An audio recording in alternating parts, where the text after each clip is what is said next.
নেওয়ায় এইভাবেই মার্কিন মেরিন সার্জেন্টকে টেনে হিচড়ে কক্ষের বাইরে নিয়ে যাওয়া হচ্ছে।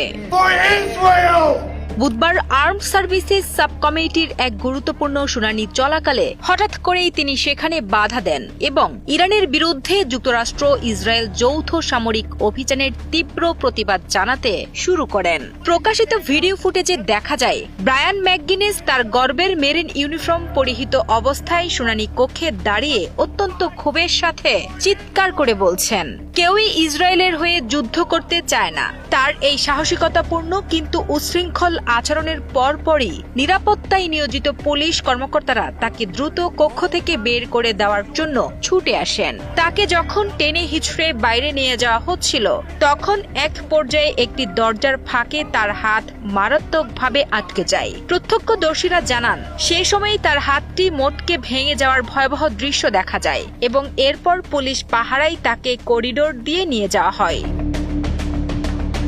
সেখানে উপস্থিত এক সাংবাদিক তাকে সরাসরি প্রশ্ন করেন যে আমেরিকান সৈন্যরা আদৌ ইরানে গিয়ে যুদ্ধ করতে চায় কিনা। এর উত্তরে ম্যাকগিনেস অত্যন্ত দৃঢ় কণ্ঠে জবাব দেন, তারা কেউই তাদের ছেলে ও মেয়েদেরকে ইরানের মাটিতে যুদ্ধ করার জন্য পাঠাতে চায় না।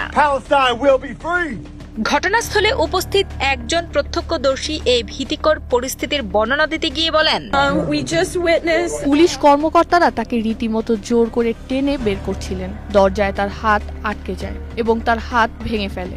এরপর তাকে মাটিতে আছড়ে ফেলা হয়। পুরো পরিস্থিতিটি ছিল অত্যন্ত উত্তেজনাপূর্ণ এবং ভয়াবহ।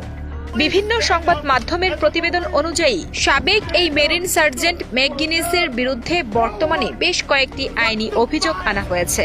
এর মধ্যে রয়েছে পুলিশের কাজে বাধা দেওয়া এবং গ্রেফতার এড়ানোর চেষ্টা করা, পাশাপাশি একজন পুলিশ কর্মকর্তার উপর 3 বার হামলার গুরুতর অভিযোগ।